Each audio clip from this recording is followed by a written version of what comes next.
Hi, Khaled. Not too bad, doing good. How about yourself? Good, thank you. Great. I think you're only a couple of minutes to go.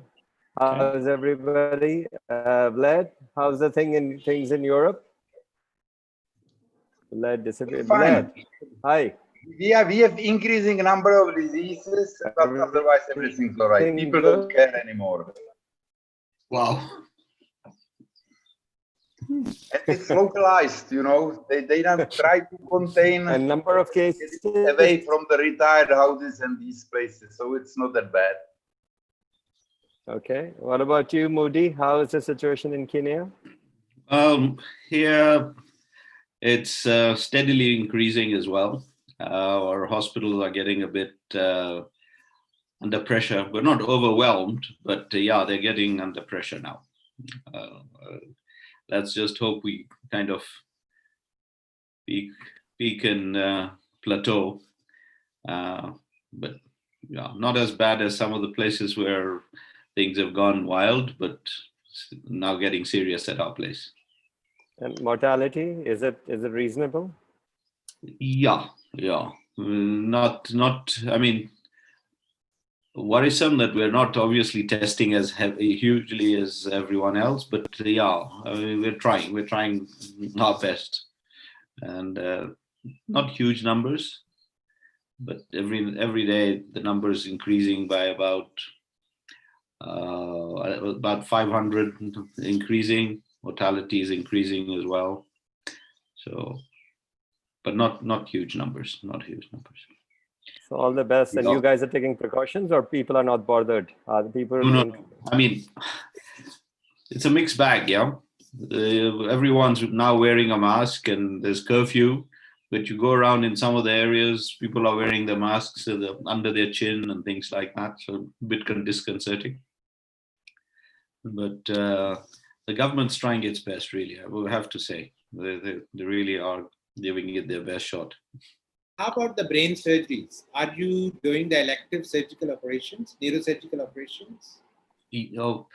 And the public hospitals, no, they're sort of holding fire on the electives as much as possible. But now the private hospitals, with COVID testing, they do their tests. You admit them after they've turned negative or are negative, then we go ahead. How about the endonasal surgery? Endonasal surgery? The endonasal, the ENT folk are holding fire on that. And we haven't done any transphenyidal work as well. So we're kind of being careful with that. Okay. Are we all set to start? So I'll ask Khaled and Vlad to take it from here, and I'll leave it entirely up to the moderators. Thank you, Salman. I think we're going to start a very fascinating session, and we are lucky to have two world-renowned presenters in this session. The first one is Professor Mahmood Qureshi. He is Professor of Neurosurgery at Aga Khan University Hospital, Nairobi, Kenya. And he's a co-chair WFNS Endoscopy Committee. And he is going to talk about the suboccipital transdentorial approach to the mesial tentorial meningiomas. It's going to be very good talk. And the second presenter is Mr. Sanjeeva Jayarchana. He's a consultant neurosurgeon at John Redcliffe Hospital, Oxford, United Kingdom. And his main interests are, apart from general neurosurgery, open and minimal invasive skull-based surgery, and also behavior and biology of the tumors. I think he's going to talk about the tricks and principles of the Retrosegmoid approach. So I think they're going to be great talks, and we'll kick off with Professor Mahmood Qureshi. Okay, I'm just getting to join you. I thought it was Sanjeeva starting, so I was going to take my time to get going, but I'll go first, Jan. It's up to you. Sanjeev, Okay, you want to Okay, start? no, that's fine. I was going Whatever. to do a case presentation on the sub-occipital approach, and I think I'm going to start sharing my screen, so that's fine.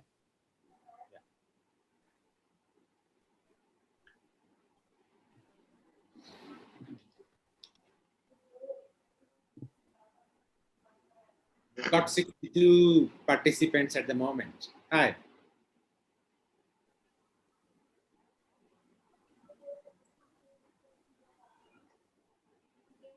Just one moment, I'm just struggling with,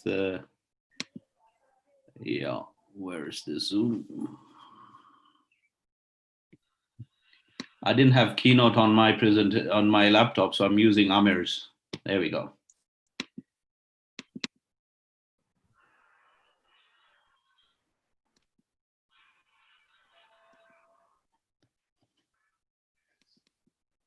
Can you see my screen now? Yeah. Yes. Okay, great, super. Let me just get to the. Salman, how much time is allowed for each presenter? There is no allowance, but generally 25 to 30 minutes. Okay, we run over if we think that it's appropriate. If the presenter thinks it's appropriate, we run over sometimes, but generally 25 to 30 minutes. Yeah, I think if the session ends after 1 hour, that'd be great. I'm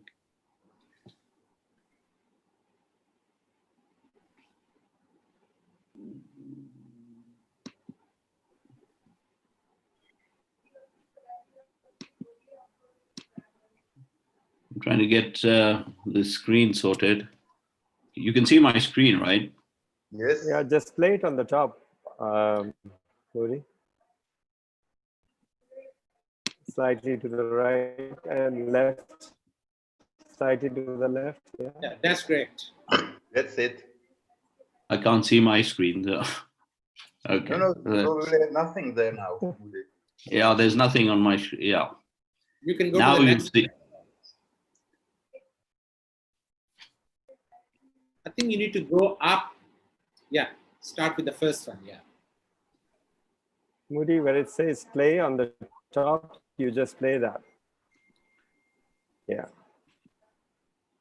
Yeah, now you can see it. All right. Well, mine's not going to be a very long talk. It's basically a case presentation to show how one would want to approach a supracerebellar suboccipital lesion. And the case I've chosen is a tentorial meningioma in a 47-year-old lady with adult onset seizures. Essentially just collapsed one day and very well otherwise, no neurological deficit, and came in with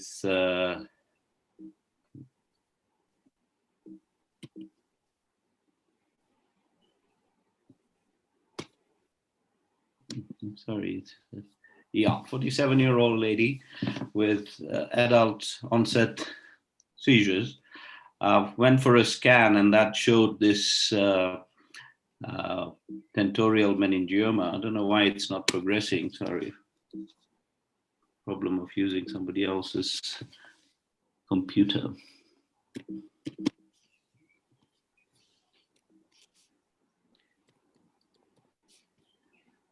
Sorry, guys. It's not quite sure what's happening here. Why it's not? You're seeing my screen, but I can't seem to. Yeah. Okay. Oh.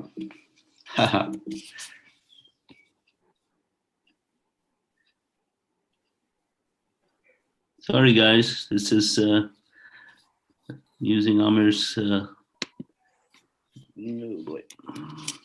Okay.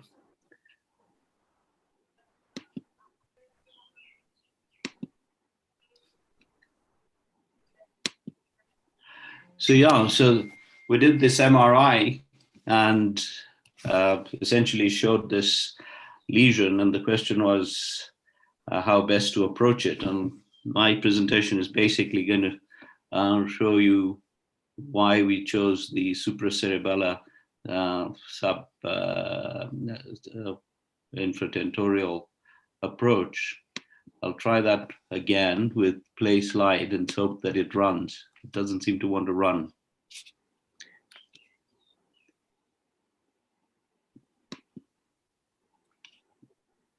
Yeah, okay. So essentially the approach is a suboccipital supracerebellar infratentorial approach. And gosh, this thing is not progressing.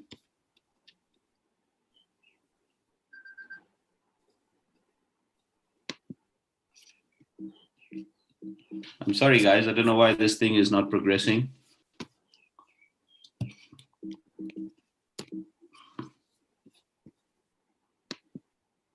No, it's giving me problems, guys.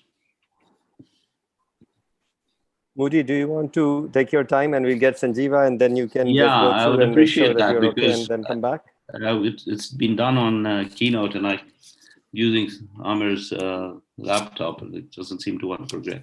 Sanjeeva, do you want to take it from there and then let me sort this out? Yeah, if that's all right with you. Okay. So we'll move on to the next presenter, Mr. Sanjeeva. Hello, thank you very much for the invitation. I'm just going to get my... Sorry, Sanjeeva, to throw you into that like... No problem, no problem. It won't let me... So thank you for the invitation. Just like last time, I'm going to do a fairly basic talk. So I'm just saving my presentation before I start it. And because of the videos, it's taking a bit of time. Can everybody hear me okay? Yeah. Great. Yes. Great. So I'll share my screen shortly. But just like last time where we did the real basics on the pterional, this time I'm going to do the retrosigmoid craniotomy. And I'm going to go through some of the really basic things that I think are useful when you're doing a retrosig craniotomy. I think, as I'm going to say in the talk, I think it's a real workhorse approach. So I'm just going to share my screen. Okay. And load up my talk. And I had an email this morning asking for some MCQs, so I'm sorry I haven't shared them yet. They're normally at the end, Salman, is that right? Hello? Yeah. So I might, Salman, if you don't mind, have some MCQs after the second talk, which we can run through Mentimeter if that's okay with you. But anyway, let's go through the talk first. So I think the audience are mainly residents or more junior neurosurgeons. So yes. I'll give a really basic talk on what I think is a real workhorse approach to retrosigmoid craniotomy. And thank you for this invitation. Okay. So these are the things you're going to be faced with as a neurosurgeon, depending on where you are working, whether you're skull base or general, whatever, you're going to get these kind of cases. And you have to understand the full range of approaches in the posterior fossa. And obviously dealing with something like this is very different to dealing with something like this here, where it's mostly in the CP angle. And you have to understand the full range of approaches that are available to you to get to the posterior fossa. And for a lot of these, obviously not this one, but for a lot of these, and not this one as well, but for a lot of these, the retrosigmoid approach actually is enough to deal with pathology. And it's just an absolutely fantastic approach if you can do it well. But you have to understand the other approaches. So you have to understand there's obviously endoscopic approaches coming through the clivus. Then you have the retrosigmoid. You also have to understand, coming more medial, what telovelar or direct midline craniotomies get you. And then as you start moving forward, you have to understand what the retrolabyrinthine will get you, what the translabyrinthine will get you, transotic, which I like, where you drill the cochlea. I don't like the transcochlear because there you transpose the facial nerve. But anyway, you have to understand the full range of approaches. But today we're going to focus on approaches down the cerebellopontine angle, coming behind, as the name suggests, behind the sigmoid sinus. And even for very lymphomas like this, you can deal with all of these very nicely. And of course, when the lesions are lower down, you have to understand what the far lateral gets you. Okay, so. And to do that, when you're looking at the scans and things, you have to understand this sort of anatomy. So this is from the Roton collection, which I'm sure you've all joined because it's completely free and absolutely amazing collection of pictures that, every time I study, there's something new you learn when you look at these pictures. So this is a posterior fossa view. The brainstem has been removed. And you have to remember that the posterior fossa is a cone like this. It's wider here and then it narrows down. And you have to really understand what each approach gets you, okay? So Kawase. Kawase I quite like for the petrous apex, but actually now with radiosurgery, I'm doing this a lot less. Still use it for, bone chondrosarcomas and things like that sometimes. But you have to understand with the Kawase that, it only gets you to really to the, in my hands, I believe, to the level of the IAM. I know some people will drill lower, but I think that's difficult. So I think if you've got things that go below the level of the IAM, then the Kawase becomes less helpful. Then the one we're going to talk about today, as you can see, fantastic. All the way from the tentorium, all the way down, you get an absolutely great view into the lateral bits of the posterior fossa, into the CP angle. Fantastic view down there. Far lateral is when it's much lower down, okay, for even magnum lesions. We're not going to talk about that today. Then there's the approach that I've spoken about in the WFNS webinars, which I really like as well, but we're not going to talk about today. It's a more complicated approach where you're coming through with a posterior petrosectomy or anterior and posterior petrosectomies and cutting the tentorium. You get just an amazing view above and below the tentorium. But actually, and I've drawn this on purpose, this is slightly higher because it does give you a higher view, but you don't get an inferior view as well, actually, as you do with the retrosigmoid. So there are disadvantages even to complex approaches that may seem more fancy. But this is the approach today. Real workhorse, excellent approach, gets you to the whole of the CP angle. Okay.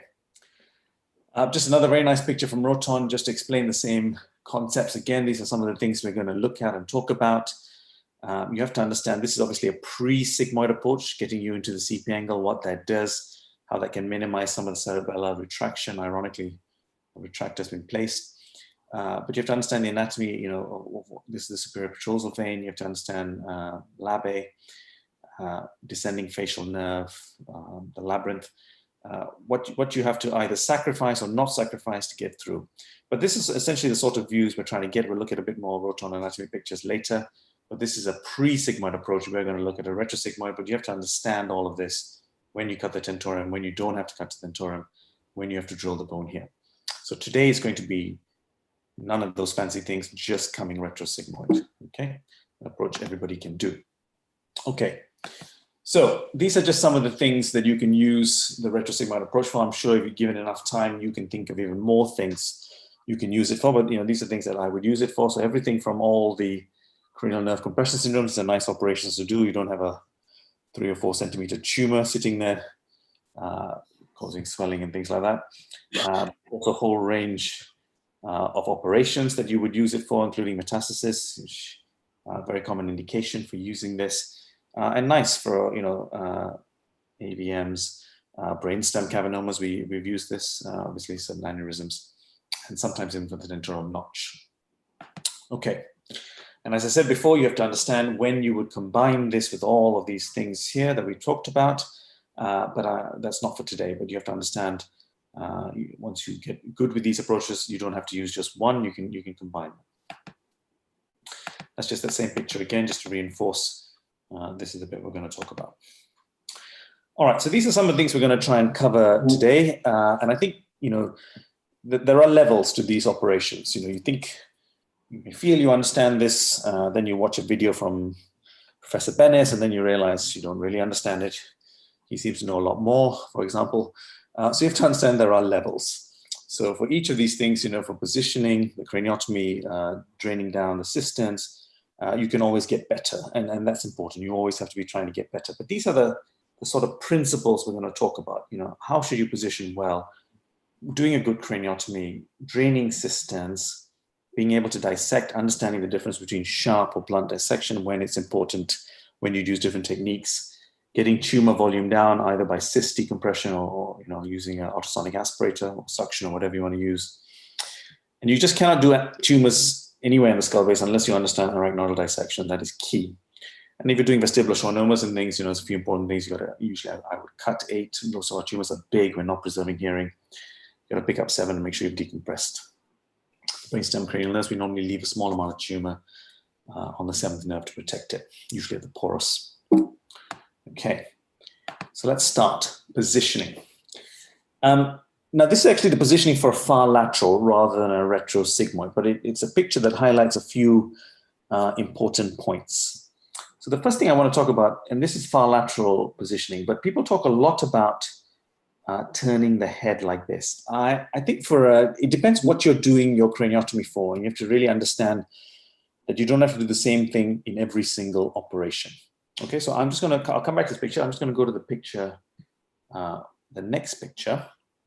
And this is the typical positioning that I use for a large vestibular schwannoma. You'll notice I have not rotated the head, and I have done that on purpose.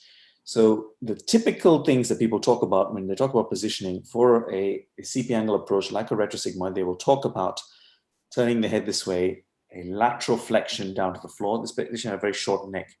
I have done the lateral flexion, but maybe this isn't seen as clearly. But there are things you have to understand when they're required and when they're not required. This rotation actually in a modern operating room is not that helpful, because there are things that you can alter during the operation and things you cannot alter during the operation. So the movement of pulling the shoulder down and laterally flexing the head towards the floor is the most important thing you must do when positioning. Okay, you must laterally flex the head and then pull the shoulder down. But obviously you don't want to injure the brachial plexus, so I use platysma, the tension of platysma, as a marker for what's happening to brachial plexus. But I always pull the shoulder down, I laterally flex, and then I lift this head up, but it's laterally flexed. And it does a few things. It really opens up the space here, so you can work. You'll be standing here with your microscope. It also allows, and we'll talk about what the bone looks like, but it brings the bone that's falling away from you towards you. That's important, and just gives you a much better working angle. This business about rotating the head is good when you're doing microvascular decompressions, things like that, but not good when you're doing a big acoustic, because that rotation takes this Petrus angle that's going away from you and flattens it. And that's fine if you're just going to work down here, but actually if you have to get all the way here medially to the brainstem and debulk and take all of this off the brainstem without a retractor, I don't use retractors, then that's very unhelpful, having that rotation. Okay? So really what you want is to be like this. When you start in a modern operating table, you can rotate the patient that way. And then when you're doing the brainstem bit, which is a lot of the operation, you rotate I even actually rotate even more towards me. So there are things you can change in the operation and things you can't change. And this positioning is critical. If you mess this up, the whole operation is going to be painful. So you must laterally flex, you must pull the shoulder down, and you must bring the patient right to the edge of the table so they're close to you. Have the arm away, but actually this is, if you have this setup, it's better, where the arm is hanging down here, that is better. This sort of rotation is less helpful. Having the patient all the way over here is not good. They have to be right at the edge. No matter how tall you are, you don't want your hands out at stretch. These may seem like minor things, but they're really important. And that shoulder going down and laterally flexing is key for having a nice day operating. And then you can either have the arm there with a bolster in there to protect in the armpit, or you can have the arm hanging down. Okay, so positioning is absolutely key. And remember, this rotation is fine for MBDs and things, but for large acoustics, have it flat. If anything, you're going to rotate the patient towards you to get that bit of tumor. So first important point there. All right, then it's about incisions in the retrosigmoid craniotomy. So this is a typical incision I've marked out here, and it doesn't matter what you do. I like a lazy S incision because I think with the retractors in, it gives you just a bit more space, but you can do a linear incision. That's absolutely fine. But in every single patient, even without image guidance, and I don't mind if you want to use image guidance, that's absolutely fine. It's not a problem. But you have to understand your anatomy and don't do crazy things with planning your craniotomy just because the image guidance was slightly off. So you have to be able to identify the transverse sinus and the sigmoid sinus every single time. And the easiest way to do this actually is to feel for a depression here, which you can always feel. You'll always feel the depression to mark the transverse sinus. You can use the zygoma, going back to external protuberance. You can use 2/3, 1/3 of the ear. You can use the external canal. It's all very reasonable. It should be above external canal. But the best way, I think, is to feel the depression, which you can always feel. You can always feel the back of the digastric groove here. Okay, I've marked the mastoid tip, back of digastric groove, and so I've drawn out where my craniotomy is going to be. This must be a while ago. I usually do a bigger craniotomy than that nowadays. I then mark the midpoint, which is about here. The muscles to retract back are slightly harder than retracting forward. So the incision comes just behind the midpoint. Okay, so you can put it bang down the middle if you want, but I think it's slightly easy to come back, and I like a lazy S position. Okay, good. So these are just the points about head positioning. We talked about not always necessary. Sorry. Yeah, rotation is not always necessary. You must laterally flex. I'm going to show you that at the bone Y, and you must pull the shoulder down. Then you can do whatever you like at this point. Now, I like a muscle splitting approach because I use the exact same incision when I'm doing far laterals, and I'm going forward, petrosectomies, all those kind of things. So I think I get a really nice closure with a muscle splitting approach. The standard approach, and I'll show a short video if I have time. The standard approach is take the monopolar and cut right through the muscles, which is not unreasonable. I don't think that's an unreasonable way to do it at all. I don't like that. I like to split the muscles in their in the line of their fibers. So I'll split the sternocleidomastoid going forward. I've gotten really used to this approach now. So in fact, you know, even judging where the asterion is, I do that based on where the splenius attachment is, because I will see the splenius attachment. So now I get very used to doing this way. I couldn't go back to just cutting through. I then like to take the splenius down this way, and I take it backwards. And then that, you know, exposes the occipital artery nicely and longus capitis. And as you go forward, you'll start to see the suboccipital muscle triangle, which for far lateral allows you to pick up the vertebral. And you'll be surprised when you start doing this, you see all the muscles nicely. And as you know, I think it was Rotan who said this, the more you know, the more you see. But it's fine, you know, whichever way you want to do it is not unreasonable. That's just how I like to do it. Okay, and that's just showing the muscles and where the vertebral artery will be. All of these pictures are, of course, freely available on the Rotan site for you to view.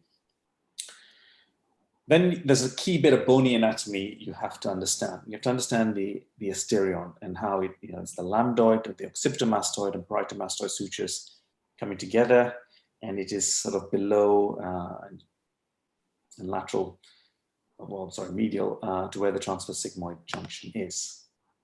Okay. So you have to understand, we're going to be looking at the area up there. This picture is here to start the discussion about the bone, to understand that the posterior fossa bone comes like this, then it falls away from you. And that is really important to understand all sorts of craniotomies, including a retrosigmoid craniotomy. Right. So this is the asterion. Yes. So occipitomastoid, suture, lambdoid, parietomastoid. That marks the asterion. And this is the relationship of the asterion to the transverse sigmoid junction. And I think if you're going to do any sort of retrosigmoid craniotomy, you must be able to do it to the sinuses. If you can't manage sinus bleeding or whatever, then it becomes very difficult as you start to get scared and your craniotomy starts to go backwards. My personal feeling, particularly if you're going to go down the CP angle, I don't like to use retractors. You must get your craniotomy to the sigmoid sinus and to see, you know, the lower edge of the transverse sinus. And this is the asterion. That's his relationship below and just behind the transverse sigmoid junction. You can see the cerebellum is doing what the bone is doing. You have that surface going like that, and you have a surface that falls away in this direction. And you have to get to this area here if you have any chance of getting draining cisterna magna and doing things like that. So that bony anatomy and that lateral flexion we talked about really helps with bringing this bit of bone, even this bit of bone, towards you. And that's why the lateral flexion of the head is absolutely key maneuver. And if you don't do that, you're in for a very, very difficult day. Okay. That's just a blown up picture there. Now we're going to look at the sort of craniotomy that you're going to do. And this is usually the start of your craniotomy. You'll get something like this. And I have a video where I talk about how you know you're starting to see that turn down there. But this is sort of craniotomy you get. Obviously, you must get this junction here.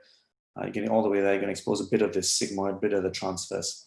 But then you have to do two important things, particularly if you're going to go down the CP angle for a big tumor, like an acoustic. You must do two important things. You must take this bit of bone away here. It gives you a really nice view towards the jugular foramen, and if the tumor goes very low, it allows you to safely dissect the tumor off the low cranial nerve. So this bit of bone, when you cut with your craniotome, is not a natural cutting angle. You then have to take a drill or a bone nibbler and take this bit away. Same here. It's hard, it's hard to cut down here with the craniotome, but actually what's much easier is to do this craniotomy, dissect the dura away, take a bone nibbler and just take all of this bone away. And so you start to see not just this bit here, but you start to see the bit falling away here. And that makes a big difference when you're going to go and try and drain cisterna magna, which is the start of your operation usually. Okay, so craniotomy and then additional bony nibbling at this point in here is important. I don't mind how you do the craniotomy. I normally just do a little trench here and then I start, but you can put 4 burr holes. It doesn't really matter what you want to do. Again, you can see the bone going this way and then the bone falling away, and that's an important anatomy to understand. I think if you're a resident, you should buy a skull. There's nothing like having a skull really to look at these things and understand why you're doing certain things. All right, if you're going to operate anywhere in the posterior fossa or anywhere in the skull base, you have to understand that the cisterns are your friends, and you must really understand all of these cisterns. And the 2 key cisterns to understand are the cisterna magna. Okay, you must understand cisterna magna and how to get to it easily. Once you can do a nice craniotomy position well, do a nice craniotomy, drain cisterna magna, then you can do any operation. The whole list of operations I listed earlier, you can do all of them. As well working on your microsurgical technique after that. And after you drain cisterna magna, or if you can't, then the cerebromedullary cistern here, that is the other important cistern to understand. These are the 2 cisterns that have a lot of CSF in them and they transform an operation. No need for retractors, nothing like that. It's just about understanding draining these cisterns. Now, if you're going to drain cisterns, you have to understand preoperatively what sort of trouble you may or may not get into. So this is a case that I'm going to show a video of. So a patient is 40s who presents with unsteadiness, double vision, papilledema. And you can see he had a 4.5 centimeter craniocaudal diameter, but 4.5 centimeter vestibular schwannoma. Tonsils are low, C1 is there, and he had presented with hydrocephalus, so he had an EVD in. So here it's a little bit different to how you normally plan. Normally we wouldn't put a lumbar drain or an EVD or anything like that. We'd aim to get into the cisterns, but here you have to understand that the tumor is so huge, cisterna magna is going to be very hard. The tonsils are very low here. A lot of times they are low, but here's very hard. So you have to have a strategy, obviously good anesthesia, draining CSF in the EVD, but also then understanding that actually he does have a cerebromedullary cistern, even though you may not have much in cisterna magna, and that will then allow you to get straight into the tumor. So within a couple, if you think the sinus is here, within a couple of centimeters, you're into a cistern, and then you're into a tumor, and then you're off. Okay, so understanding this sort of thing is very important. And that's different to, say, this case. So this is a girl in her 20s with benign intracranial hypertension who also happens to have a vestibular schwannoma. She's also got papilledema. The vestibular schwannoma is unrelated to the papilledema. But you have to understand that here you're going to get a young, very full brain, a lot less CSF. Look at what her tonsils are doing. Again, they're very low. It's going to be hard to get to cisterna magna with just a standard craniotomy. The ventricles are small. You're in for a very different operation here if you decide to go in, and you may want to consider something like a translabyrinthine approach.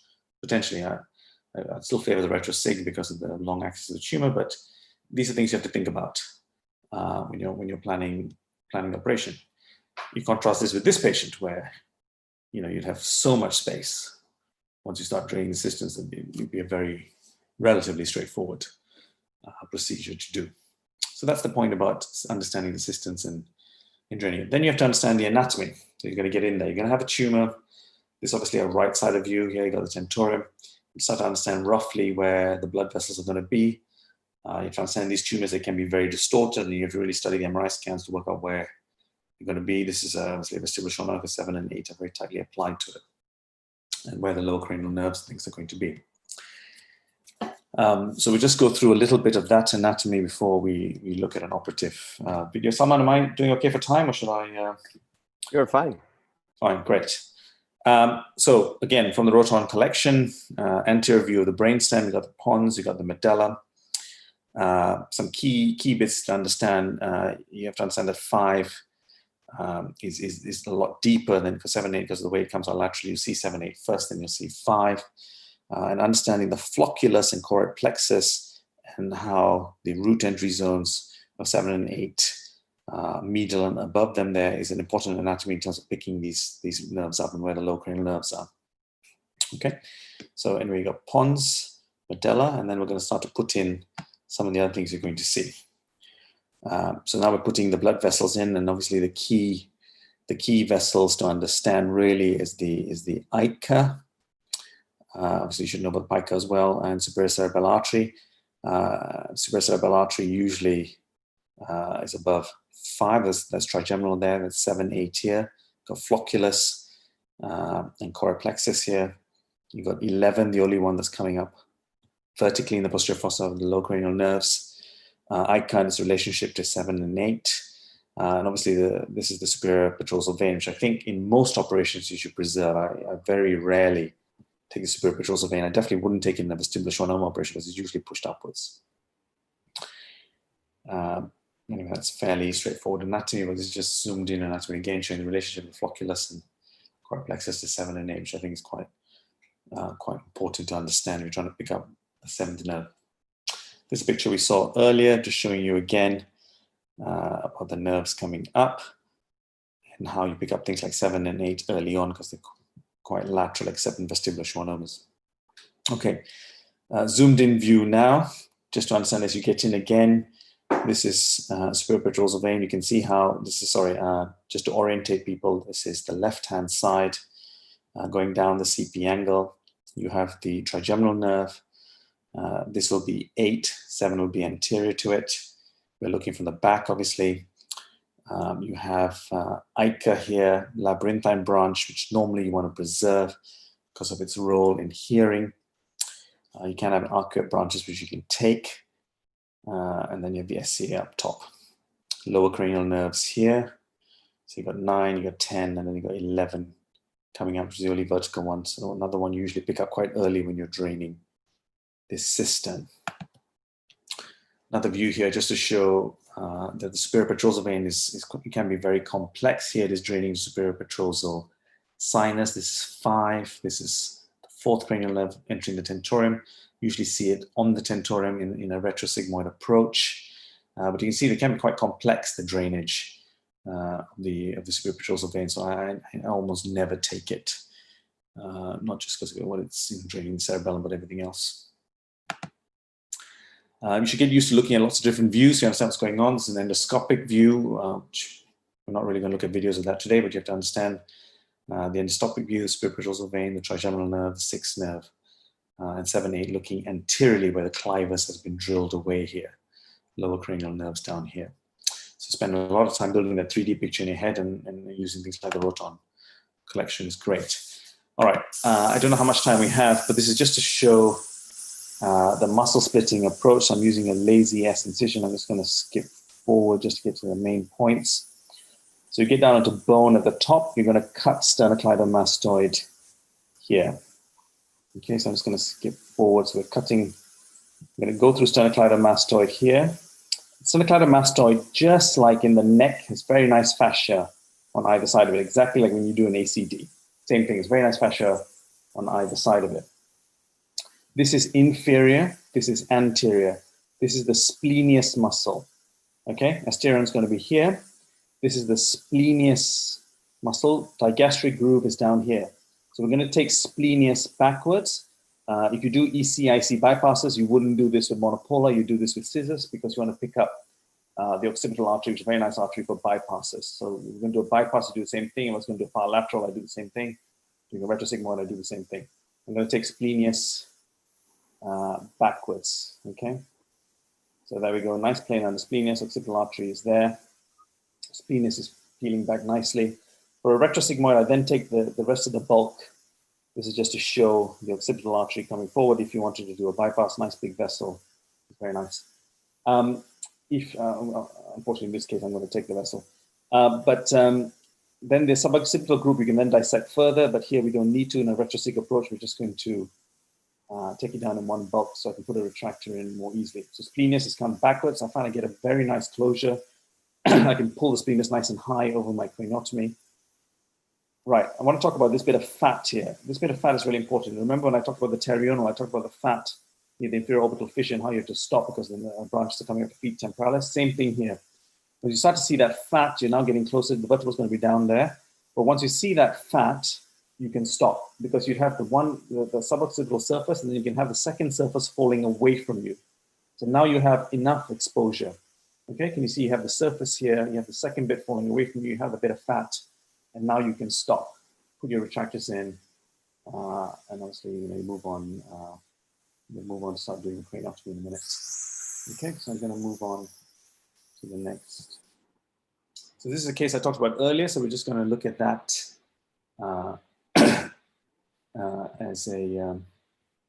as an operation, talk about some of the principles we talked about.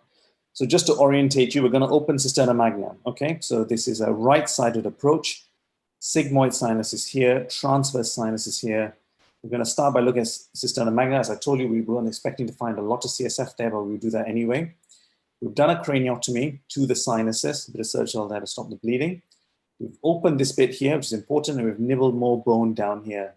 Okay, so we have the surface going that way, and then the bit that's falling away from us. So we know in most cases we can get to the cisterns nicely. Okay, you know, right-sided approach. I think in the interest of time, I'm going to skip ahead actually. So we're starting to open. Put a stitch in there. It'll be very irritating if you don't have a stitch as you try and go down into the cisterns, because your sucker will just suck the bit of dura down. It'll be slightly annoying. Okay, walk the patty down gently. Yeah, never shove the patty down. And then we're looking for CSF here. We didn't get very much CSF as we expected. So we then went into the cerebral medullary systems a bit more here. Bit of bleeding there, which we stopped. You can see how the brain is very full. And it was still very full here. You just have to take your time. The CSF came slowly, but it came. And there's no rush. Just take your time. You can open a bit of the arachnoid. You don't have to open a lot. Just skip forward to show you the brain. There, look at that. You see that's completely pulsing nicely. Brain is relaxed down nicely. Now you can operate on this brain. You know, it's full, you can't go in. And I don't like using retractors. So horizontal cut at the inferior surface. CP angle is here. That's where the sigmoid sinus is. I like a sail shape opening, and you can do whatever you like. I feel if you do get cerebellar swelling or something, you won't cut into the dura. Lots of hitch stitches. Keep the dura moist because you want to try and get a primary closure. Okay, I skipped a bit here. The first step would have been to start peeling the arachnoidal cisterns. Once you're happy you've done enough of that, then we would coagulate and then start to debulk. But there'll be more arachnoidal dissection. We love. Here we go. Okay. Then you have to understand arachnoid. When you use blunt and sharp dissection, this is the tentorium. This is the superior surface. This is a branch of superior cerebral artery, fourth nerve, and it's going to be in the depths. Fifth nerve is going to be in the depths. This is, as I said, you know, quite a very large tumor. But the arachnoid is nice and thickened in these tumors. And you have to understand when you can go by peeling the arachnoids, when the arachnoids are too tough, and you have to switch to scissors. But that blunt dissection technique earlier is very nice because it keeps tumor veins on the tumor. It keeps normal vessels and things away. But you really have to understand how you work in this arachnoid, which is critical for any skull-based operation. I've had to swap scissors here because it's so thick, but normally I would do with blunt dissection. I use a bipolar and sucker because I just think it's more efficient. But I'm not, yeah, same technique again, but now the lower bit, these are the lower cranial nerves, a bit more stuck than usual. They normally peel away very nicely, very easily. Here they're a bit more stuck. But again, it's about separating arachnoid the whole time. I'm not coagulating the arachnoid. I'm not fusing the arachnoid to the tumor. That'd be a very bad idea. I'm just using the arachnoid to peel away. I've had to switch to scissors here as well, just to peel the lower cranial nerves away. Flocculus is going to be down here. We saw Lushka, the coral plexus, so we know 7 root entry zones are going to be roughly there. But an acoustic, it can be absolutely anywhere. It can be very extremely variable. So anyway, yeah, still peeling away, peeling away. There'll be a small amount of bleeding. Don't worry about that. I don't like bleeding, but actually these tiny bits, it's fine. It will stop. Here we're just taking it away. It's very fused into the flocculus. Normally there's a nice plane there. Here it's a bit fused. Found the arachnoid layer there. And we're peeling back, peeling back. We're peeling back. This is the 8th nerve. Okay, 8th nerve. Brainstem is there. No, sorry, 8th nerve. Brainstem. So the next step, we've already picked up 7 anteriorly. We're just checking here. That's clearly the 8th nerve, not 7th nerve. 7th nerve is actually very nicely dissected, a lot of tumor off it. Just checking the 7th nerve there. So we're going to coagulate the 8th nerve, which I think is key. A lot of these large tumors, I don't think you can preserve hearing. You really want to get a really nice debulking. So a lot of blood supply is coming from 8. So coagulating 8. Just bring the jaw forward and then debulking. Some more debulking is key. I think if you've got the borders, some people say you shouldn't use optional aspirates. I think if you understand the borders very well, I think it's safe. Obviously, right at the end, I wouldn't. Coming over the top again now, back to our fourth nerve. Yeah, fourth nerve here on the tentorium. Cerebral artery, tentorium, fourth nerve. 5 is going to be in there. It's coming off nicely, coming off nicely. Oh, this is superior petrozole. Superior petrozole vein has been taken off. It was running right across the tumor. Superior petrozole vein has been taken off and is intact. Usually superior petrozole vein is stuck at the top here. It's very easy. Here it was running right across the tumor. Still should be preserved. No need to take it. I'm just finishing cutting 8 there. Dissecting more tumor. Yeah, this last bit, I was just going to say I use scissors. I wouldn't use a sonopet, so really thinning it down. If I wanted more resection, I'd drill the porous, but actually I got a lot out of the porous at the bottom here. The nerve was starting to splay, so I stopped. But I could have drilled the porous and taken even more out, but actually most of this tumor was gone, so very, very small residual left. The porous, huge debulking. And if you look at the post-ops, if you look at the post-op scan, you can see there's almost a tiny bit left of the porous, tiny bit left of the porous. So the patient's a lot better. Nystagmus is much improved. Walking is much improved. So doing very well. Okay, so that's what I wanted to talk about. And these are some of the principles, just to reiterate them again, that we talk about in operating the CP angle. This is just 3D models, things that we're building. So this is just in a normal patient, but you can use it the same for any tumor. You can print out 3D models if you like, but I really encourage the use of this modern technology. In terms of surgical planning, we find it incredibly helpful to be able to do this sort of thing and look at the course of facial in Petrozole and things like that. Oh yes, and do get involved and do lots of operating. It's okay to talk about these things, but I like to talk about surgery like swimming. Until you get in the pool, you don't know whether people can really operate until you put them in the pool or here in the open sea. And as you know, I like to say this in my talks, smooth seas do not make skillful sailors. You must get involved, do lots of operating, learn from good people. Okay, well, thank you very much, and thank you again for the invitation to speak today. Yeah. Salman, do we need to take questions right now or at the end?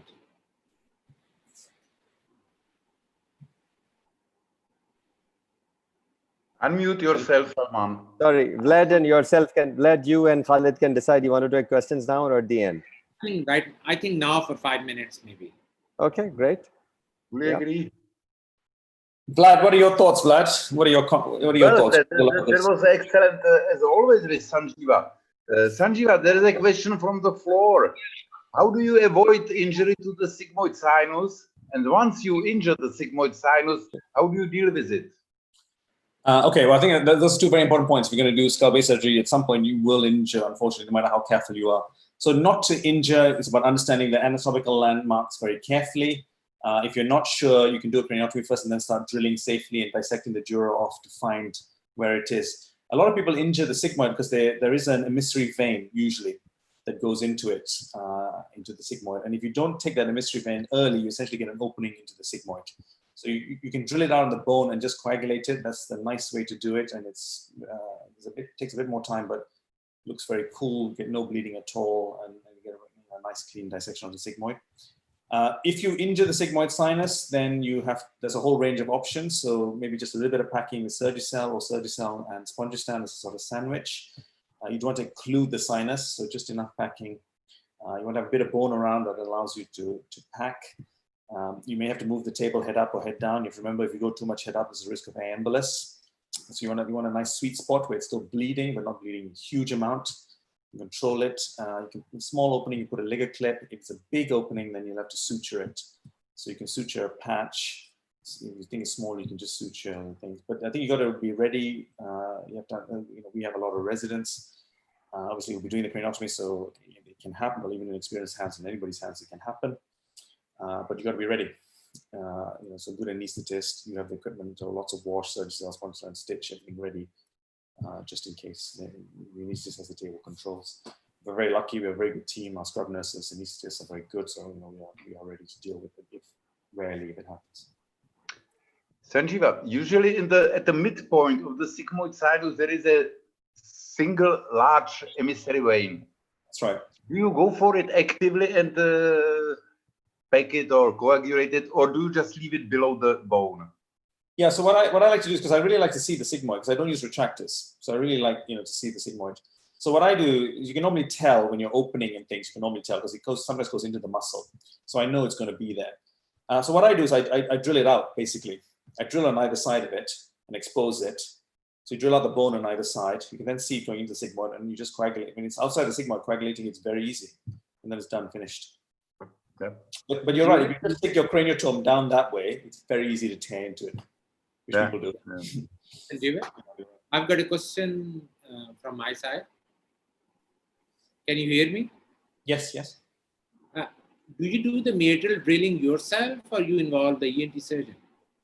For retrosigmoid, we drill it ourselves, sometimes for retrolabyrinthine, but for anything more than that, always ENT. So really nice, really good ENT team. So actually pretty much for any posterior petrosectomy, we'll get the ENT team. Obviously, at Kawase, we'll do it ourselves. But any sort of retro lab, but definitely for translab, transotic, definitely the ENT team, because they're just doing it all the time. And how would you comment on the hearing preservation and facial preservation according to the size of the tumor in your experience? Yeah, so facial preservation should be close to 100%, no matter what the size of the tumor is. Even for the big tumors, like we do get 5-6 centimeter tumors here. Very common. So 6 is quite something. 5, I think you have to leave a bit more tumor behind because the nerve is going to get very splayed, isn't it, as you get to the porus? Yeah. So sorry? Yeah, the nerve is usually very, very thin. Yeah, so I don't think you get a complete resection in those cases. So we leave some tumor behind on the nerve. The key for us is facial nerve preservation for all cases. And we have very good stereotactic radiosurgery to follow this up with. So for us, we would never willingly take on a facial nerve policy. So when we start to see the EMG potential going down, we would stop. So the nerve is becoming very splayed. Obviously, you drill out the porus, so you have another place to work on. You can work between the two. But you're right, in a lot, or not a lot, but in large tumors, definitely, as you get to the porus, it is very thinned out. And dissecting it off there, I think, is almost impossible, keeping the facial nerve. Yeah. So we would leave tumor there, thin it right down, leave tumor there, and if needed, follow up with stereotactic radiosurgery, either LINAC or gamma knife. Hearing preservation for large tumors, I don't think is possible. If you don't cut 8, it's very hard to get to 7 and really get a nice debulking. So for me, we did it once because the patient didn't have hearing in the other ear, but then the residual grew and we've had to give him, LINAC radiosurgery. I think you're always leaving more tumor behind if you're trying to keep hearing in large tumors. Small tumors are different. So I'm talking more than 3 centimeters, and most of the ones we operate on are more than 3 centimeters. Sanjeeva, I thought that in your case, Professor Mahmood, you didn't drill the meatus in the case you have presented. This one I didn't, because actually I got a lot of the tumor out of the porus nicely. You can see the residual is very small, but you're right. Drilling the porus is nice. Majority drill, I guess. Do you drill at the beginning, or do you drill after you remove the main bulk of the tumor from the brainstem and from the nerves? I usually drill at the end because I really want that volume to come down first. I just want everything to really, for me, it's all about relaxing it down. So I drain the cisterns and I want a huge volume down. And everything's nice and relaxed and chill, and then I drill the porus. Yeah. In my experience, if you have auditory brainstem potentials monitoring, usually they drop down when you are working at the entry to the porus. That's probably the nerve is squeezed there most, so this is the most dangerous place. And in many cases, I have lost auditory brainstem exactly when I was working in the entry to the porus. Oh, interesting. That is where it's most splayed, isn't it? Both for 7. Yeah, right. And 8. Yeah, that's interesting. Okay, so there is the average size of the tumor you get nowadays in NHS. Well, we get the full range, but the smaller ones are being watched or get radiosurgery, usually. So most of the ones we are operating on, you get a few patients who say, no, I want this tumor out. And then we say, okay, and a lot of that we do translab. If we're going to go for a complete resection, actually translab is a bit easier, I think, for smaller ones. There is, Dr. Hina wants to ask a question. Please go ahead. Yes, thank you. More than 3 centimeters usually. So my question was regarding drilling around the sigmoid sinus. From a resident's point of view, and when we're talking about damaging the sinus especially, one thing that I would like to know is how much do you know when to stop drilling, or do you leave like an eggshell sort of a bone there and then take it off? Yeah, so I think, if you're going to do these operations, say with parasagittal meningiomas, things like, you have to be able to drill right down an eggshell sinus and then lift off with an upcut or whatever. So you have to go, and if you're going to go pre-sigmoid, you have to drill on the other side. You drill right across the sinus, same with a midline craniotomy. So, but for most retrosigmoid craniotomies, we want to see the edge. So we probably eggshell it down and bite a little bit until we can see the edge. Both of the sigmoid and the transverse deal with an emissary vein, as we said. So yeah, eggshelling to the edge. But in a pre-sigmoid approach, we go right across. Same with the midline craniotomy. For parasagittal meninge or something like that. Same idea. Brilliant. Can we, Sanjeeva, excellent talk. Is it okay if the moderators move forward, because I'm sure Moody's got his hands. Moody, you are now wearing the shoes of your son, aren't you? Yes, I am actually, because I didn't have Keynote on mine, and the video wasn't playing on mine, so I borrowed his, and that's hi Vlad, thank you very much, Sanjeeva. That was a masterclass, really, and I think it kind of sets up nicely for me to give a short case presentation. You've obviously done justice to all the anatomy, the brilliant dissection, and the cranial nerve, the vascular anatomy. So I'm glad my presentation didn't work, because it kind of set the tone brilliantly. Thank you very much. It was absolutely fabulous. So I'm just going to give a short case presentation on basically a supracerebellar infratentorial approach to the lesion that I was attempting very desperately to demonstrate. And it's basically a case presentation on a 47-year-old lady, as I mentioned earlier, who presented with adult onset seizures and had a scan and basically showed that lesion, and went ahead and had the MRI. Now, as one would wonder, how does one want to approach this? And there are different approaches to this. Some would want to go supratentorially, go laterally, subtemporally. But as we shall see why, I opted not to go subtemporally. And what one is seeing here. Moody, can you share the screen, please? Oh, it's not sharing? Oh, no. Okay. Please. I thought Moody, you need to get your son here. Well, no. Yeah, he ran away. He knew you were going to be around, so. So, can you see the screen now? Not yet. Now? Okay, good. Yeah, perfect. Okay. Now you can see it? Yes. The screen is clear, right? Okay. So basically that's what this lady's CT scan showed following her first seizure at 47. And she then had this MRI, which, as we were trying to explain, there are different approaches one can use, and Sanjeeva's discussed the various vascular and neural anatomy in the posterior fossa. But in this particular case, one would have wondered whether one should go subtemporally, but you basically are seeing it rather medial. And in this particular case, the reason one wouldn't want to go subtemporally is because of a large vein of Labe on the left side. So really, you try to do that and you could get to the tumor, but you might damage that Labe. And if you were to do that, you end up with a venous infarct and you're not particularly happy. Then there is the component, which is essentially infratentorial as well. So you want to try and get to both. And for that reason, the suboccipital supracerebellar infratentorial approach seems to be and is the one to go for. And in this particular patient, this one's just a model, which then shows where one would want to go. This is showing it on the right. We were going on the left side and essentially try and get infratentorial supra cerebella. And the way to go about it is to essentially make a D-shaped incision. That's where your transverse sinus is, and you want to basically expose it just to ensure that when you're taking on the dura, you are able, when you're doing the craniotomy, you're just at the margin of the transverse sinus.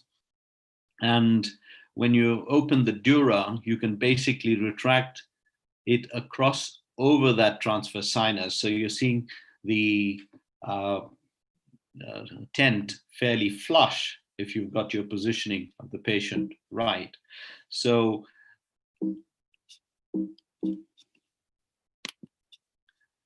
that's your positioning of the patient. We opted to do it in the park bench position, left side up, and head positioned in such a way that you're getting a direct access to the tent. So you're not peeping below the tent, looking upwards. You're going flush right down. And essentially, that's the approach one is using. You're basically going, and as you're looking at this, you'll see there, the calcarine is visible there, and just before that, we probably missed the labe on the left, which we would have seen, and it was fairly dominant and prominent on the left side, and that's the reason for having chosen that. So this is the suboccipital transdentorial approach. You do a D-shaped dural opening, because if you try and do it cruciate or Y-shape, you won't get your base towards the sinus. And as Sanjeeva very eloquently explained, you really want to get to that cistern. And in this, the lateral medullary cistern is available for you to take off lots of CSF. And when you do that, as Sanjeeva pointed out, the cerebellum just falls away. You use your neuronav, and then you basically decide where you want to make your incision. And because of that, neuronav does help, because in this case, you did have the tumor, but I think if you can use your neuronav to make your tentorial incision, you are bang on tumor and onto the upper part of the tumor. The tumor is evident here, but once you open the tent, and as you've seen, that D-shaped dural opening allows you to go right onto flush looking at that tent. And once you do that, you're able then to essentially go take the tumor out. A bit oozy at that point, but you can debulk the tumor. You're essentially from below, you're able to, I'll just speed it up a bit, and you're able then to essentially take out almost all the tumor, but you've got to realize that you've got the calcarine artery sitting right there, and you want to be careful to be able to dissect and visualize it and ensure that you're teasing the tumor off it before you take it, because that's going to cause your neurological deficit in this sort of situation. So essentially that will then give you the tumor. You've got most of it. We had to leave a little bit because we weren't sure what the veins around that were doing. And essentially you can go tuck in under that tent and take that tumor out, visualizing the calcarine artery as well as any other tumor. We did want to use the scope to see whether there was anything else. The scope decided not to work that day, but fortunately we were able to take whatever was obvious tumor. And that then essentially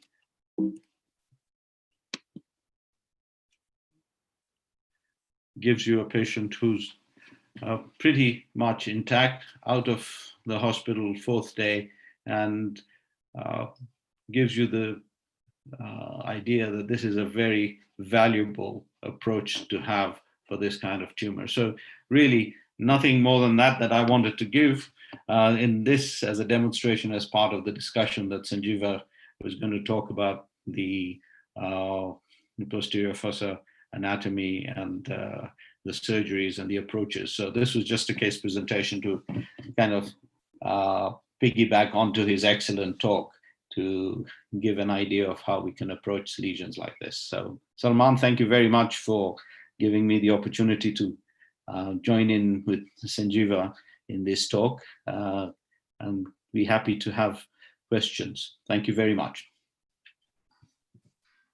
Lad, Mahmood, back to you.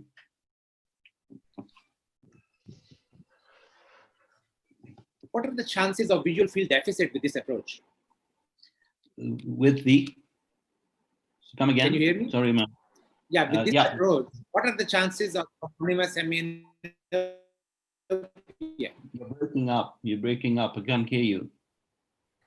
He's asking what are the chances of visual field deficit with this approach? Definitely. That's there's two problems with that kind of area. One, if you, as I mentioned, if you take it subtemporally and you take or you damage the vein of Labe, which was dominant on this side, then you're likely to get a venous infarct, and that would give you a huge visual field defect. On the other hand, if you were to take that calcarine, and you didn't see it, the calcarine artery there, and you basically infarcted the calcarine fissure, you'd also again risk visual field defect. But if you can avoid those two, the artery and the vein, then pretty much you've tucked in under the cortex, you've tucked in into the tumor, and you shouldn't, this patient didn't have a visual field defect. So no, you're pretty much all right. Yeah. Led, your thoughts? Yeah, that's Moody. It's really excellent. I love that you are using this approach. I'm using it a lot. You know, I love the approach, and I still have the patients in a sitting position, which helps. The gravity pulls the cerebral hemisphere down, and you do not need any retectors, anything. And these meningiomas, which are supratentorial, I'm even doing it for meningiomas which are purely supratentorial, not going through the tentorium. But especially on the dominant side, you have the vein of Labe, you may have the brain edema surrounding the tumor, and you need to lift the hemisphere at least a bit to get to the tumor supratentorial. Absolutely. By this approach, you completely avoid any manipulation with the edematous brain. You do not injure anything. It's really excellent and extraordinary, and the patients are doing much better than when the tumor is approached from above. I congratulate you that was excellent talk. Totally and one agree. Other thing, these tentorial, inner tentorial meningiomas, I would call them, which are in the close to the hiatus, they somehow have the tendency to grow around the vessels. Not unlike all the other meningiomas. I have seen meningiomas when perforators to the brainstem went through the tumor, not on the surface, through the tumor. The same with calcarine artery. So they probably are somewhat a bit different species than the other meningiomas. And you had the same experience that the calcarine artery was within the tumor, I understand. Yes, it was separate to it, but it was going into it. So it was nice to be able to have located it and save the patient from any damage to it. So one other additional thing is that it would be useful to have the cavitron. We don't have a functioning cavitron. So the suck and cut technique is what one has to use. But obviously, if you have the cavitron, then it is a luxury that one would really enjoy in this kind of tumor, because then the blood is sucked away, the tumor is sucking away, and you're not damaging your vessels. But hopefully we'll get our CUSA working at some point. There is one danger in this approach going through the tentorium. Sometimes in the tentorium there are really like lakes of venous blood. And if you once enter them, you are unable to coagulate it. So what I do, cutting the tentorium and seeing these lakes, I put the hemoclips and cut only between the hemoclips. Then again hemoclip, again cut, again hemoclip, again cut. And what really helps, if you put the stitches to the edges of tentorium, you lift the transverse sinus a little bit more, and your avenue gets open a few millimeters more. But this really helps. The stitches directly to the tentorium out and use them as another retraction. Beautiful, beautiful case. The other thing is to actually visualize the transverse sinus. You don't want to cut short of it, and then you're still finding yourself tucking in under, even though you've got a good exposure bony-wise. But if you don't expose the transverse sinus, then you're back to problem territory. So exposing the transverse sinus is another key part of this. Exactly. The craniotomy must be well above transverse sinus, because you lift the sinus. That's another retraction. Yeah. Beautiful approach. It's very nice. A very nice approach. Great. So, nice case. Thank you. As I said, short and sweet. I was very nice. Sanjeeva, if I can ask you a question. CSF leak, how to prevent CSF leak during a closure. You gave a very nice talk, but CSF leak, how to avoid it. Okay, so sorry, Moody, if you could unshare your screen. Yeah, sure. Yeah. Obviously, you don't want to CSF leak because that could lead to infections and things like that. So there's a few points where you can get a CSF leak. The first is when you're drilling near the sigmoid. So you enter into the mastoid air cells, which you will do commonly. So you want to wax. You want to bone wax that on the way in. You also bone wax on the way off, the so-called wax in, wax off technique. The next thing is we'll try and keep the dura moist at all times. Oh, sorry, same when you're drilling around the porous. You can then breach there as well. So you have to wax very carefully when you're drilling the porous. I like to keep the dura moist. I don't like to use dural substitutes. So I like to get a nice primary closure with the dura. So that's the other thing that helps. And finally, I've started using one substitute I do use. I started using bone cement because I nibble away the bone, and just to prevent any. I do have a bone palpable back, but actually I put bone cement as well, and that's completely taken away any issues with leaks and things like that. It's quite nice. Bone cement integrates nicely into the bone.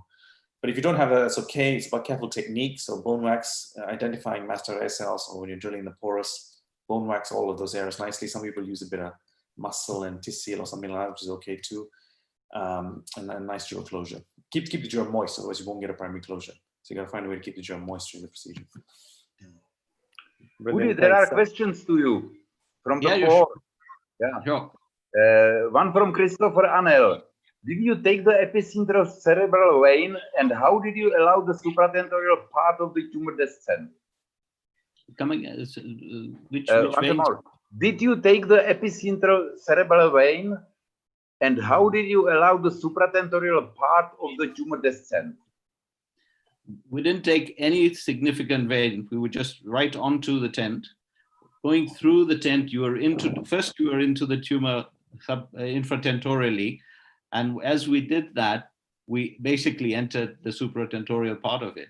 As we entered the supratentorial part of it, it was basically tumor sucking down, being held, dissected, cauterized, and cut. So it just comes down. You don't actually have to do any pulling or peeling from surrounding structures. It just kind of folds down into your wound. So I hope that answers the question.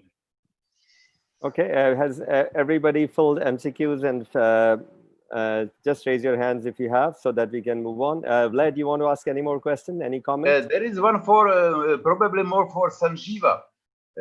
If you put fat in mastoid sinus, if it's opened. No, so we use, well, sorry, it depends how it's opened. So in a translab acoustic, yes, definitely, because you can't get a watertight jaw closure in a translab. It's just not possible. And the best way to, and the thing about CSF leaks, which I should have said earlier, is you don't want a sump of CSF sitting there. So you want to obliterate that sump of CSF. So then, yes, we always use fat We used to use fascia lata, but actually you don't need that. Just the fat is very nice to block it off. But in a retrosigmoid, no, never use fat. Some people maybe do. They use fat and muscle and things like that. I don't. I think the bone wax is more than enough. But in a translab, always. Salman, I'm sorry, I got an email this morning about MCQs. I did prepare 5, which I put on my Mentimeter thing, which I like to use. If you want to do that, I don't mind what you want to do. Okay, you want to use Mentimeter? We can use it. We have them on, I don't know, is Imad there? Imadullah? Yes, sir. Do you have MCQs with you? Sir, I have on Google Form, and I have already shared the link. Okay, so these are Sanjeeva's. No, sir. These are Dr. Mahmood Qureshi's. Okay, so we're going to have 2 MCQs on 2 separate places. Maybe let's do Sanjeeva's first. Sanjeeva is going to play with on Mentimeter for us. Yes, Sanjeeva, go on. You have to share the link. As you know, I enjoy playing on that. Let me just. I should have done the quiz. I didn't do the quiz, but I just did the old style ones. Maybe next time I'll do the quiz format. Okay, I think you guys you know how this works. No, majority of the people won't know, so you'd have to explain. Just make that a bit get your cell phones out, please. So don't log out of Zoom now. Just go to this web address, but use a different browser, different device. Use something different. Open a different browser. Don't go out of Zoom. Okay. So you should all go to menti.com. I normally have a warm-up question asking which continent everybody's from, but I didn't do that this time.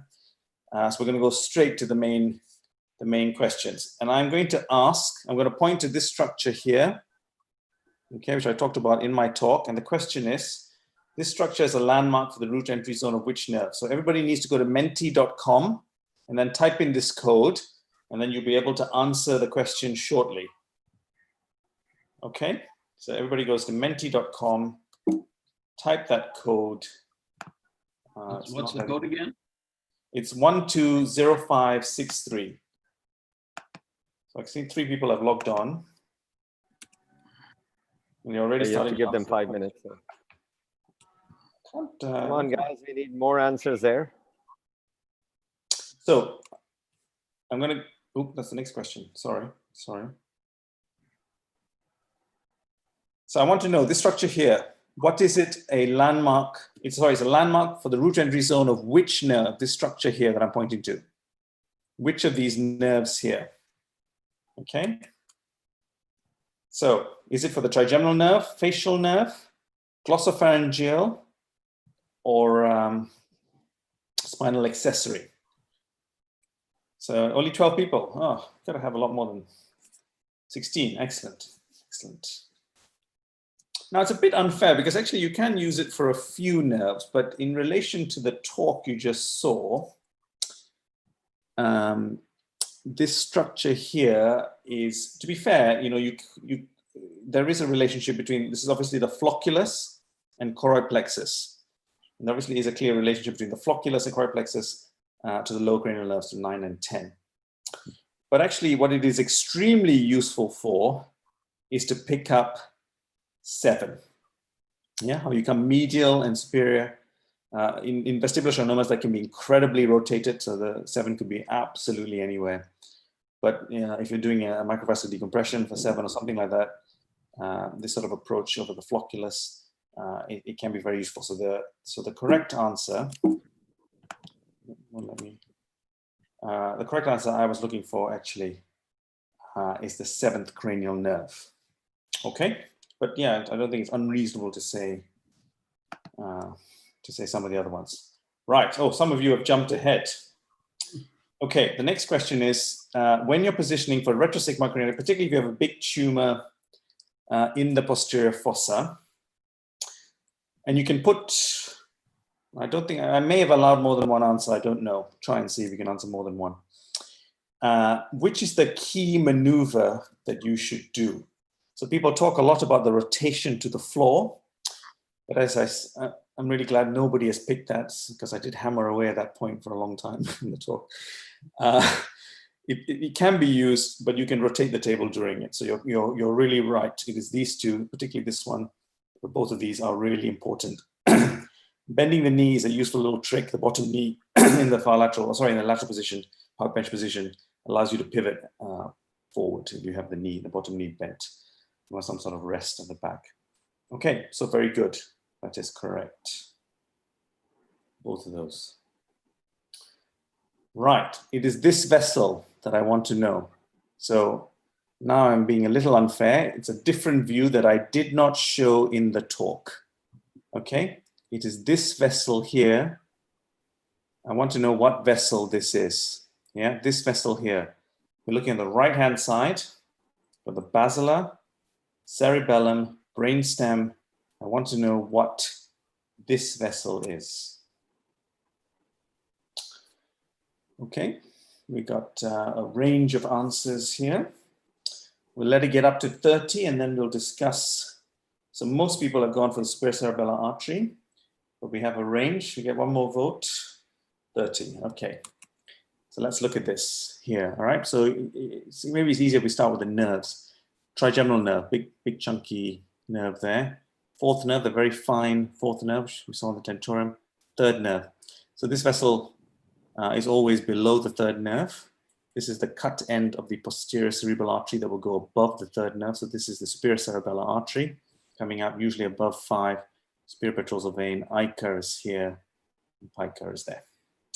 All right, so the correct answer is superior cerebellar artery. Okay, good. Good. Sorry.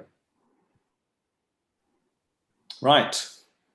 So this is retrosigmoid approach. Retrosigmoid approach. I think you can pick more than one here. The important cisterns for CSF drainage in the posterior fossa and the retrosigmoid approach.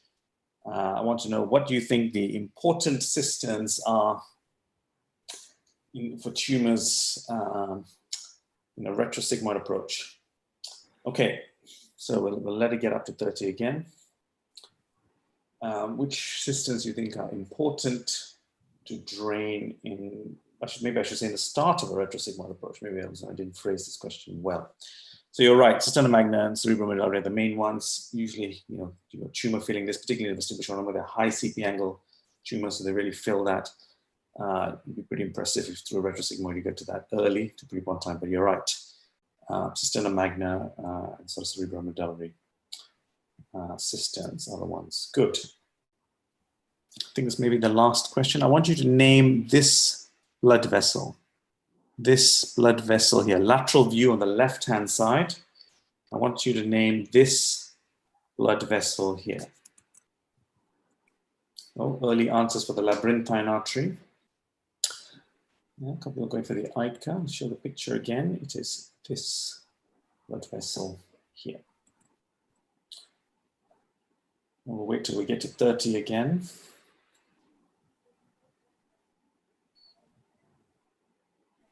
Yeah, some people they're waiting for your answer, I think. Okay, so lateral CP angle, this is 7, 8, yeah, 9, 10, 11. So this is Ica, this is the labyrinthine artery, so that's correct. That is the labyrinthine artery.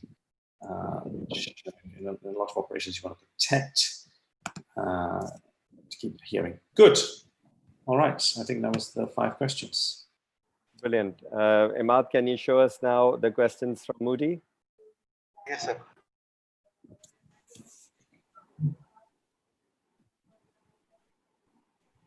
I see Dr. Moda sitting here. Moda bhai, kaise hain? Theek hai? Moda bhai ko unmute karo yaar, please. Mac pe hain.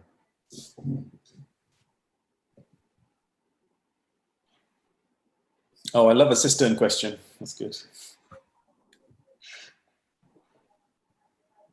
जी मोटा भाई, अस्सलाम वालेकुम. कैसे हैं? ठीक हैं? All good? Doing very well. Good to see you. Yes. So do I. So take care. Yes, so this. Okay. Okay, go on, Let's Moody. go. Sorry. So the venous anatomical structure that helps guide the decision. Essentially, we stressed on that. Is it the position of the transverse sinus, the jugular vein, the cavernous sinus, the vein of Galen, the vein of Labe? Essentially, the one that guides you, and you want to really look at that in detail on your MRI scan or MRV is your vein, the labia.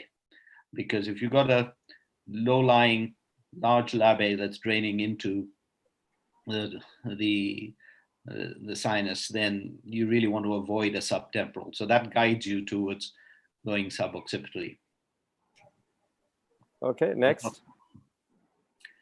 So the system that helps drain the CSF during the suboccipital supracerebellar approach.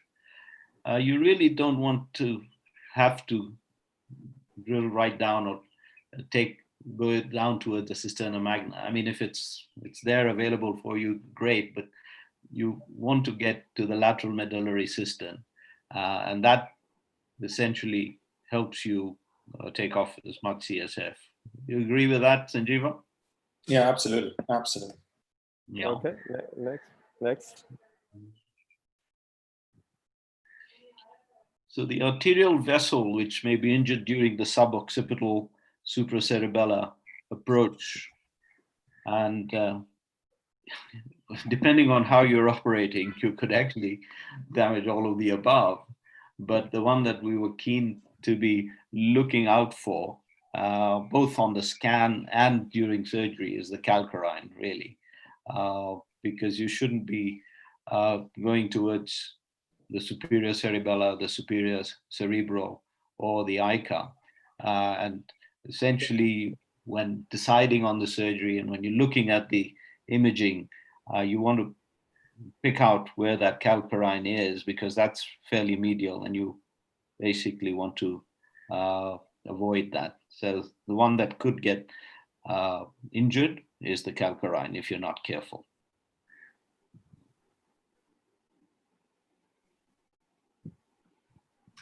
So yeah, I mean, I think we gave enough reasons why we would use a particular type of dural incision. The traditional approaches are mentioned there, and obviously one would sort of allow the surgeon to decide what he's more comfortable or she is more comfortable with, but we give a good enough reason why we would want to use a D-shaped fashion incision. And we mentioned that that allows you to get to the base right across. The base is then right across the tentorium, and then you can use that, hitch it right across your transverse sinus and get a good view. The Y-shaped ones and the cruciate ones will not allow you to do that as effectively. So you might want to use your own preference and still achieve what you want to achieve. But I think you're best placed if you use a D-shaped incision with the base right across the transverse sinus.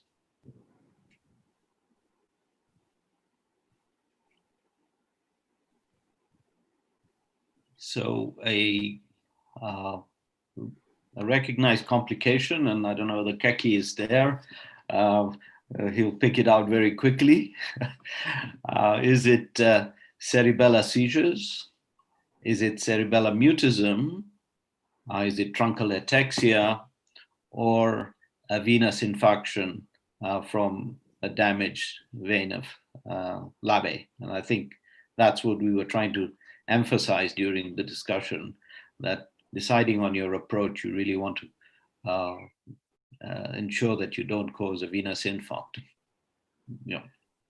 by going subtemporally. So okay, there we are. That's brilliant. That's very good. We're just going to have a group photograph. Can everybody switch on their video so we can have a group photograph before we sign off? Everybody, please switch on your video. Thank you. Salman does his trick as always. Super. Let's get a group photograph. Excellent. Okay. And Imad, are you there to take pictures? Imadullah? Yes, sir, I'm doing it. Okay, brilliant. And can you switch on your video as well? Your video is off. And we all can smile, it's okay. There you go.